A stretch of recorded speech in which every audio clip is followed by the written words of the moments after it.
Would you wait 2 hours in line for brunch? What if it's really good? Like the best brunch you've ever had. Well, some people take that risk and they go to Jam Cafe, which is where we're going this morning. And usually at like 10, 11, 12, you're gonna wait in line for like an hour, 2 hours, which is why we are trying to go a little bit earlier than that. And by the way, this video is sponsored by Bottoms Lab, who sent me over some of their clothes, like this shirt. And I'm not even required to wear it, but I actually like the shirt, but I'll tell you more about them later in the video.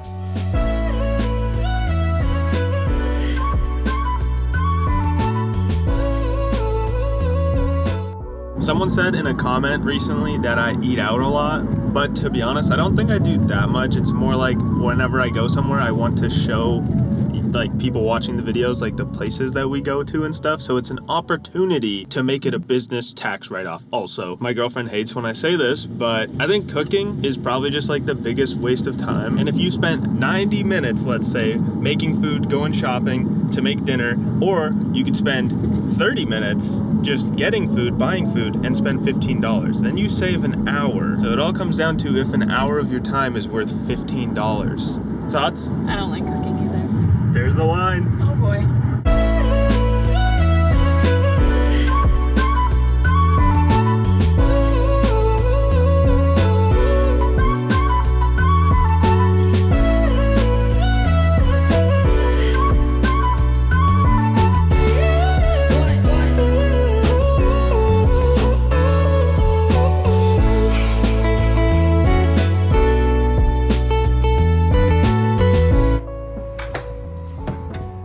So I passed my real estate exam about 2 weeks ago, and if you watched the last vlog, then you would know I am this close to having my license. Anyways, that means I'm very close to helping people buy and sell houses. What does that mean? It means I need to look good when I do it. When you help someone spend the most money on anything they're gonna spend in their life, it's nice for the person helping you to look good. You know what I mean? I think it makes sense. So I went and I dropped a bag at the mall and spent more money than I'm gonna tell you. But I am gonna show you the clothes. So this is gonna be the first ever adamjbell try-on haul. But first, let me tell you about my clothes from Bottoms Lab, like this shirt. I've been working with them for quite a while now, and like I said, I wear their clothes outside of when we make videos together, so that's how you know it's good. This is their gray waffle shirt, perfect example of something minimal that I still think looks really good. And they just sent me their new Cool Flex jeans, which expectations are high because their name is Bottoms Lab, so you know, you'd think they're bottoms, so. And they did not disappoint. These are by far the most comfortable pair of jeans I own. They feel more like joggers than jeans, like in a good way. And a couple things worth noting, the jeans have anti-radiation pockets for your phone, 360 stretch, and are made with Tencel fiber, which keeps you from getting too hot or too cold. I will leave their link below this video if you're in need of a pair of jeans.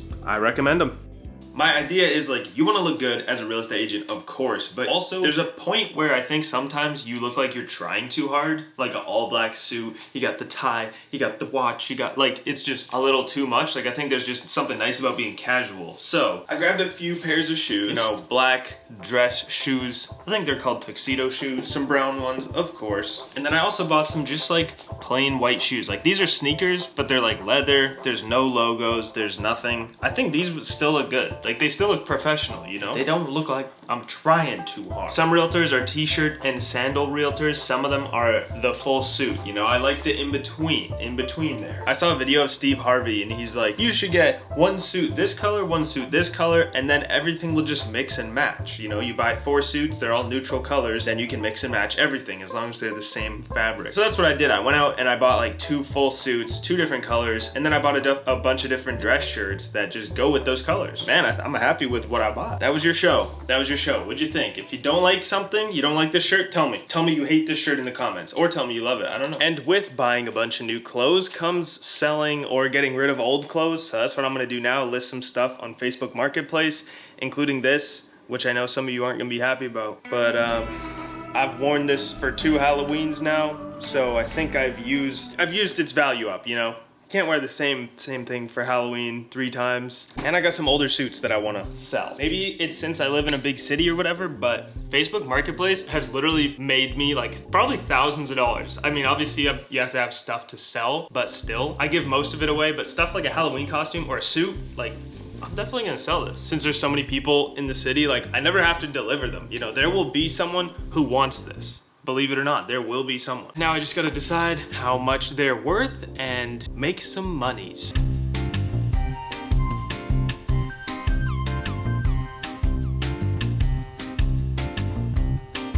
So of course the title says roommate reveal, which that's what this is. Roommate, reveal yourself.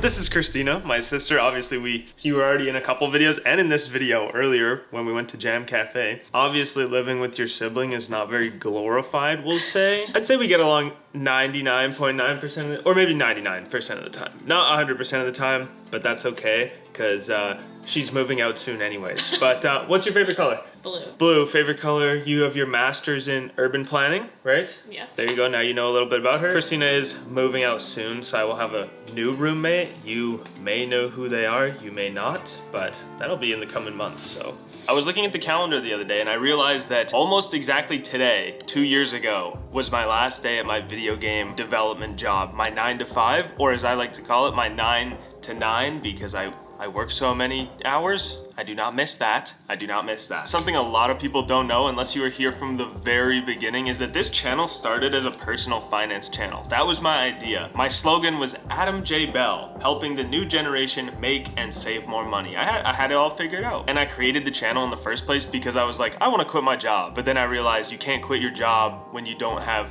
another job or like any money pretty much to pay your bills. And I'm glad I did quit and like take the leap to try this channel because I'm super grateful for everyone that watches the videos, and we're almost at 50,000 subscribers now, which is crazy. And if you do watch the videos and you're not subscribed, consider subscribing. It actually does help me out. The way I went about it was I told myself I would save up $10,000 and then I would quit my job, which is like, you know, it's not that long of living expenses here in Vancouver, but it's enough time to get something started. So I got 10K and then I jumped ship from the job. Smart? Not really. Worth it? Absolutely. And I do still love personal finance, I'm not gonna lie. Like I will make some videos here on the channel about it. For example, how much I made as a real estate agent in my first year, or maybe how much money I make as a real estate agent versus YouTube. Because I mean, I would want to know if a YouTuber makes more money as a YouTuber or a real estate agent. So if you have any money topics that are worth me talking about, hey, let me know in the comments. So I'm feeling like a coffee right now, a little bit tired. And I was like, you know what? This is a good opportunity to show you guys a new coffee shop in Kits. I mean, in Point Grey. And also show you a brand new decor / interior store that's super nice. I met the owners of both these places, super nice people, and honestly I love their stuff. So I want to show you them, and if you're in the Point Grey area, you come visit these stores. That are kind of like mom and pop shops that are in Point Grey, new in Point Grey, more west of Kitsilano towards UBC, if you know where that is. One of them is called Habit Trading Co. It's like decor, oh actually this is where it is here. I'll come back in a second, but Habit and interior stuff, decor, and then also the Little Umbrella, which I want to go to first, which is a new coffee shop. And I met both the owners of these places, and they're kind of like what I think of when I think of shopping local. So if you're in the Point Grey area, I suggest both of them because they both just opened up. Show them some support. You know me? Oh yes, yeah, I did. I left a Google review, yeah. Thank you. Of course. Thank you for the 5-star. Nice people, good coffee. They said the London Fog is what they would suggest, and they have good teas. So if you like teas, there you go, the Little Umbrella. Okay, they're actually closed, but you know what? You should still come. Not the best planning by me. I should have looked before, but hey, whatever. It is what it is. You know, it's interesting watching like New York vloggers, LA vloggers, and watching them vlog inside like restaurants or coffee shops or cafes. And here, I mentioned there's like not tons of creators here. Like you know that if you watch Vancouver videos. And because of that, I feel like people are kind of hypersensitive to cameras. Like I walk around with this camera, like it is kind of a big setup, I'm not gonna lie. But sometimes I'm not even recording or I'm holding the camera by my side and people will say like, hey, don't film me. Normally it's like older people who just have a thing against cameras, I guess. I'll show you what this camera looks like. This is it. Yes, it is pretty big, honestly. It takes up a lot of space, and if this is like kind of close to you, you're like, all right, what's going on? I think a lot of people see this camera and they associate it with like pranks, or there's just a bad stigma around like vloggers almost, you know, at least for old people. Like, I'm a good person, I'm not gonna prank anybody, okay? It's an intimidating camera, I'm not gonna lie, it is. But you may have noticed, like when I'm in a cafe or restaurant, I show stuff off and I record it, but like I don't vlog in there because there's a line of like not caring what people think about vlogging, which, you know, I'm pretty confident and I'm pretty okay with people watching me. But on the other side of that line is like being disrespectful, where like you're beside someone and you're just like vlogging, talking to the camera. Like, I don't try to put people on camera that don't want to be on camera. So there's a fine line to get the balance of. Just a daily reminder to go after the things that you want to go after. You have a goal in mind. Sometimes you got to try 5 different things, 10 different things, ways of getting there. And sometimes you'll look like a clown, but you'll figure out what works and what doesn't. So cheers to being a clown. I'll see you next week.